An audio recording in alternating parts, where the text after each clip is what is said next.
Hey guys, Justin Bryant here from selfmadesuccess.com. In this video, I'm going to show you 9 Pinterest marketing tips for small business that are working now in 2017. These are updated strategies that are working for the top Pinterest users. I'm going to show you a few examples of people that are doing extremely well using these strategies, and I'm going to break down each one of them for you. So the first thing you want to do if you want to grow your traffic, you want to get more sales, you want to get more brand awareness on Pinterest, is you want to use vertical images. Now, you should be blogging. If you have any kind of website for whatever business you have, you should at least be posting some kind of content to help grow your traffic and to obviously get more sales as you get more traffic. So the best way to do this and to make it work on Pinterest, which is a great place to share articles and blog posts, is you make your images for the post vertical instead of more horizontal. So I'll show you a few examples of people who do this, like Michelle from Making Sense of Sense and Sarah Titus from sarahtitus.com. To give you a few quick examples, look at all of these top quotes. If you just type in quotes, for instance, all the top quote pictures on here are vertical more than they are horizontal. So you can tell that with the 7 rows or so that are on a typical Pinterest page, they have to keep things more vertical to fit everything on there. So these wider pictures are going to appear much smaller and take up a lot less internet real estate than, say, a very tall picture like this one. So you want it to be more vertical.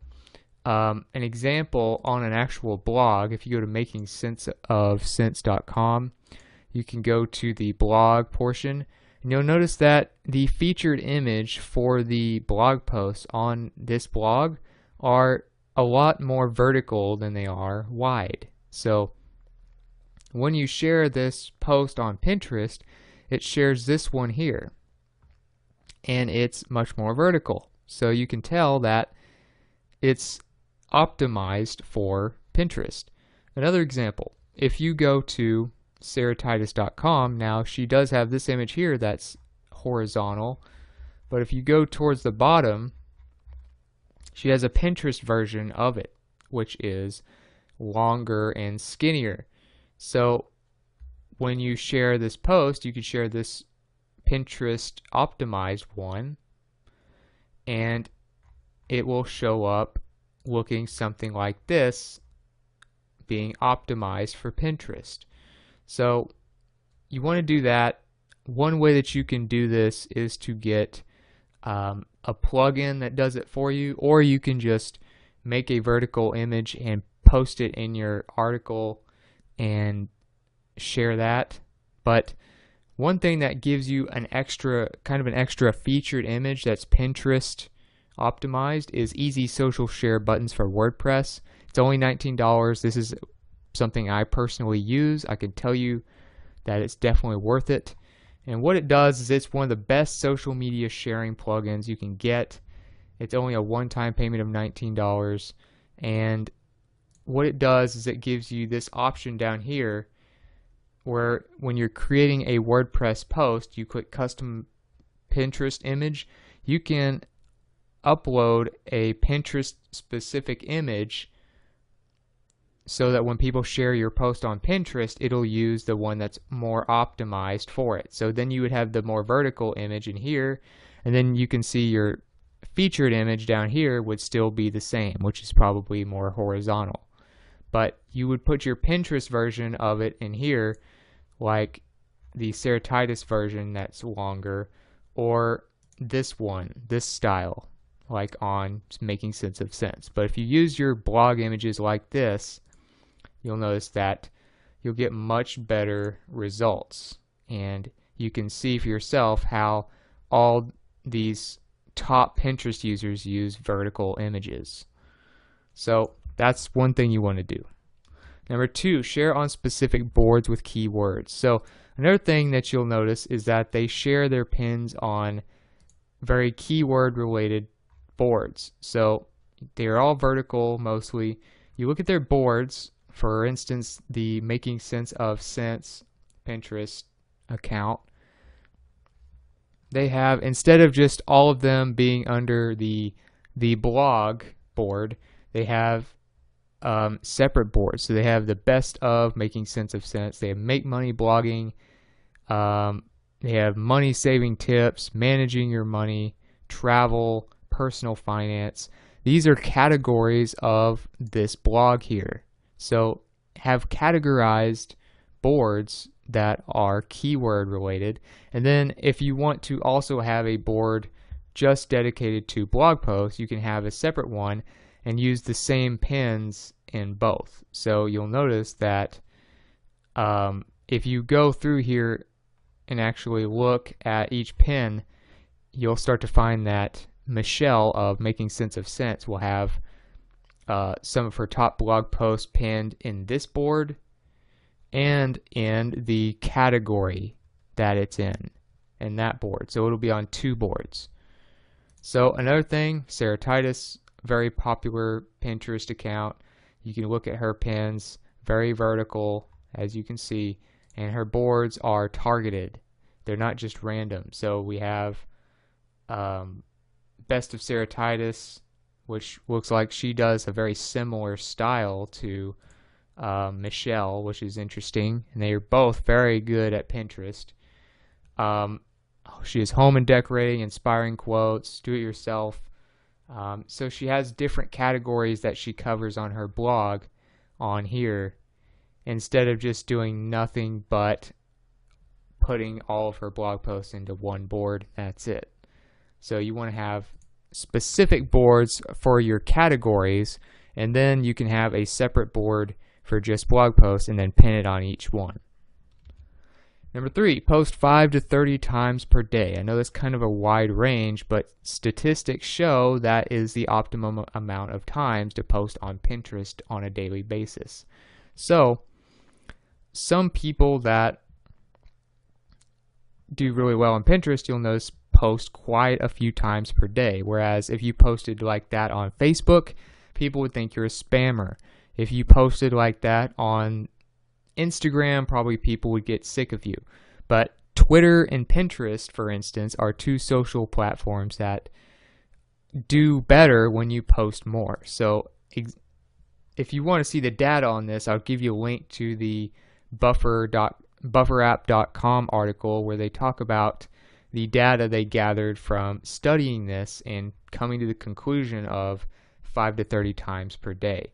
Now you'll also notice that some of these other Pinterest bloggers recommend around 30 times per day or so as well, and that posting more than that doesn't always pay off very well. So I'll also have a link to this article here, 9 reasons you should be deleting your pins, because it also covers that as well, how people who post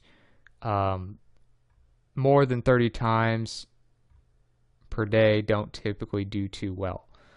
But the science is behind the buffer testing, and this post schedules, it goes through all of that. I'm not going to cover every single word on here, but between 5 and 30 pins a day is what is optimal.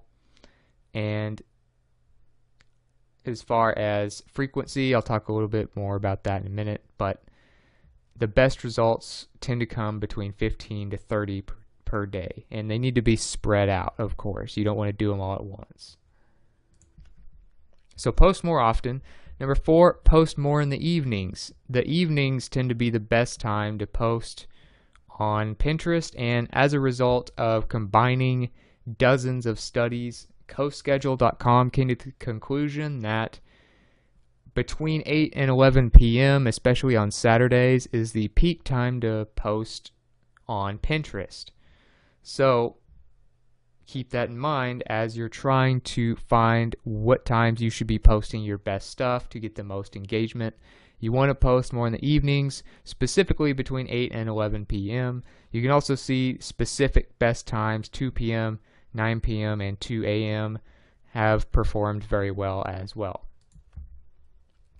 Number 5, save your best pins for the weekend. So I just showed you that the results from gathering data from dozens of studies and combining them on coschedule.com state that posting in the evenings works very well, and also posting on Saturday and Sunday will get you the most engagement for your brand. So Saturday and Sunday, when people are typically off work and off school, are going to be your peak days for posting on Pinterest. So you want to save your best stuff to get the most engagement on those days.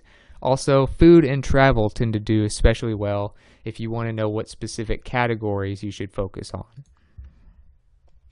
Number 6, post more quotes. So I showed you a little bit earlier of some quotes. If you just type in quotes in the Pinterest search bar, you'll notice that there's a lot of quotes on here that are just very simple. Some of them don't even have a background like this one, and they have tens of thousands of repins, which means they are extremely popular, and they probably drove ridiculous amounts of traffic to the site that created that image. So quotes do especially well on social media, no matter what platform you're on. Pinterest is no different. If you have a vertical image and it's a quote, you can expect that it'll do well if it's a quote that really inspires people and really resonates with a large group. So look into doing more quotes related to whatever your industry is that your business happens to be a part of. Another thing, do more infographics. So infographics do especially well on Pinterest as well. They don't do that great on most social media platforms. So if you go and you type in infographics, you'll notice that, I don't even know if that worked, but anyway, you'll notice that a lot of top pins have hundreds or even thousands of repins when they are infographics. So if you look at this one, 52 online marketing terms every marketer should know. It's basically like putting a blog post into an image and making it optimized. So it's usually a very long, skinny image, which is perfect for Pinterest and their platform. So really, a lot of infographics are created specifically for Pinterest marketing. And this is what they look like. They have a lot of tips. Usually they're in some kind of list form. They have a lot of tips. They have a lot of definitions, or they'll have a lot of statistics or something like that. Or sometimes they'll even have like a step-by-step recipe or something like that. So these long, skinny infographics, those are things you might want to look at. And Visme is actually one platform you can do to create your own custom infographics. Also, you can have them created for you on Fiverr or Upwork or any freelancing site. But infographics do especially well on Pinterest, you'll notice. Number 8, use text on your images. So another thing you've probably noticed is that a lot of the top pins that these top Pinterest users do have some kind of text on them instead of just a picture. You can just post a picture on Instagram, get a lot of likes or shares or whatever.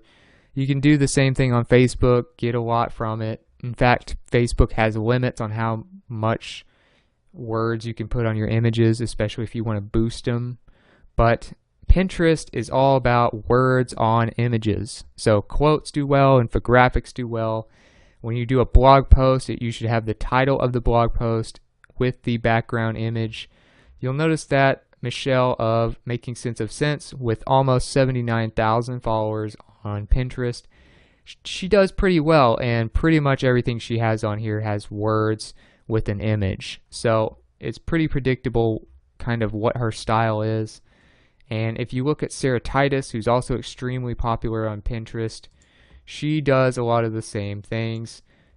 You know, she may not share as many blog posts necessarily, but she also does a lot of images with words. So whether they're quotes, whether they're describing the image, whether they're blog posts that she did, You'll notice a lot of these, maybe not all, but a lot of them will have some kind of words on them, and typically those get more shares. So put text on your images before you post them. And last but not least, delete your pins that don't perform well. So this is kind of a weird tip that most people don't know, but as you can see, I told you I was going to have a link to this page for you, and I will.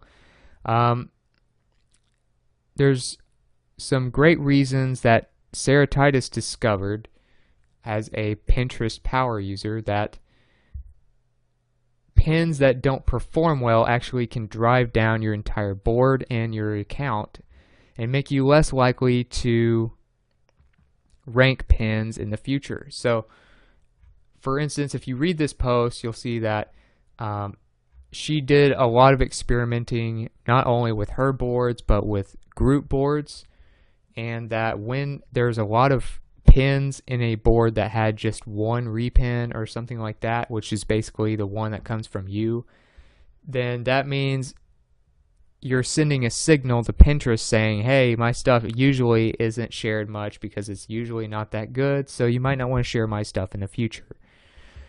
That is definitely not what you want. So it's almost like wasting people's time by having a lot of filler pins that don't do very well. So you want to have just the best of the best, the ones that are performing well, and those are the only type of pins you want to have on your account. So you'll notice that if you go to Sarah Titus's pins, she has basically none that don't have a lot of engagement. So pretty much all of these will have at least a few dozen repins, if not thousands, because she's very popular on here.